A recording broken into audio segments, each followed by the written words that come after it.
मेरे सम्मानित साथियों नमस्कार। और सभी मेरे दोस्त और किसान भाई कैसे हैं। मैं उम्मीद करूंगा लॉकडाउन के चलते हुए आप लोग सभी ठीक ही होंगे। साथियों, हमने कल सुना था कि आसाम के अंदर गरीब किसान मजदूरों के साथ में जो अन्याय किया गया है भारतीय जनता पार्टी द्वारा, तो मैं एक उम्मीद करूंगा जो आदिवासी लोग, गरीब मजदूर लोग, किसान लोग, उनकी बस्तियां उजाड़ करके सरकार ने उस जमीन को बाबा रामदेव जी को दी जा रही है। तो मैं ये जिसको देश का अन्नदाता कहते हैं, जिसको देश का भगवान कहते हैं, आज देश के भगवान की दुर्दशा ये है। और सबसे बड़ा दुख तब होता है कि मध्य प्रदेश के अंदर जब किसान अपने खेत किसान से जबरन सरकार द्वारा कब्जा लिया जाता है। कब्जा लेने के लिए वहां पर किसानों के साथ जो लाठीचार्ज किया गया है, मैं इसकी पूर्ण रूप से निंदा करता हूं। और ऐसी सरकार को किसान आने वाले टाइम में उखाड़ फेंकने का काम करेंगे। जो किसान की बात करेगा, जो गरीब की बात करेगा, जो मजदूर की बात करेगा, वही देश पे राज करेगा, वही दिल्ली की राजधानी में राज करेगा। ऐसे लोग जिनकी किसान विरोधी नीतियों के कारण देश का किसान आज इतना परेशान है कि धरा बदली गगन बदला हुआ है। धरा बदली गगन बदला हुआ है, अब तो बदलती है दास्ता, सिर्फ मेरा कफन बदला हुआ है। बाबा रामदेव के प्रोजेक्ट से किसान को फायदा नहीं है। अगर बाबा रामदेव के प्रोजेक्ट से अगर फायदा है तो भारतीय जनता पार्टी को फायदा है।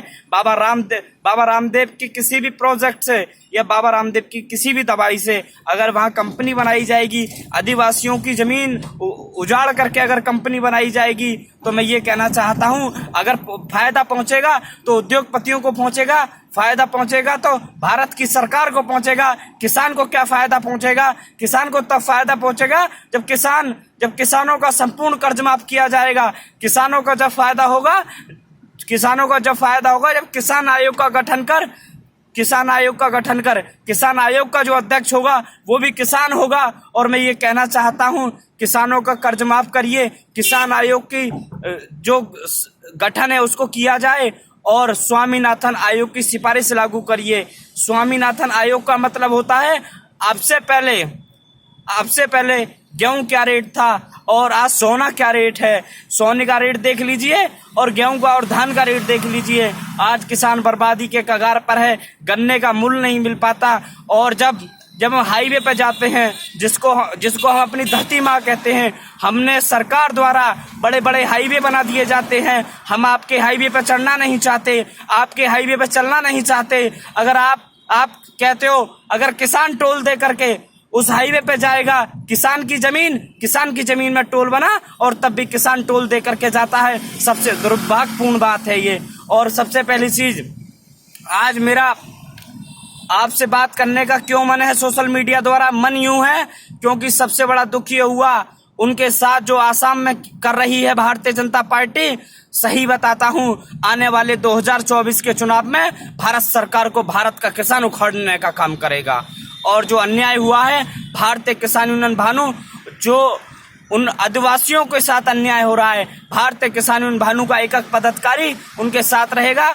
आपका अपना साकिर पठान, युवा प्रदेश प्रभारी पश्चिम उत्तर प्रदेश, ये बात बता देना चाहता हूं कि किसान की जो आज हालत है कि वतन के जो हालात बताने लगेंगे तो पत्थर भी आंसू बहाने लगेंगे।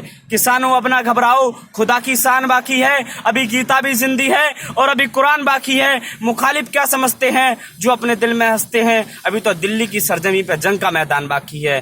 किसान देश का अन्नदाता माना जाता है। जब राजनीतिक पार्टियां आती हैं वोट लेने किसानों के बीच में तो बड़ी खुशामदें करती हैं। जब किसान के ऊपर अन्याय होता है, जब राजनीतिक पार्टी का कोई प्रवक्ता या इनके राजनीतिक पार्टी का कोई प्रतिनिधि, राज्य मंत्री, केंद्रीय मंत्री या सांसद या विधायक कोई बोलने का काम नहीं करता और बोलता है तो देश का किसान बोलता है। जय हिंद, जय भारत, जय भारतीय किसान भानु। राष्ट्रीय अध्यक्ष ठाकुर भानु प्रताप जिंदाबाद।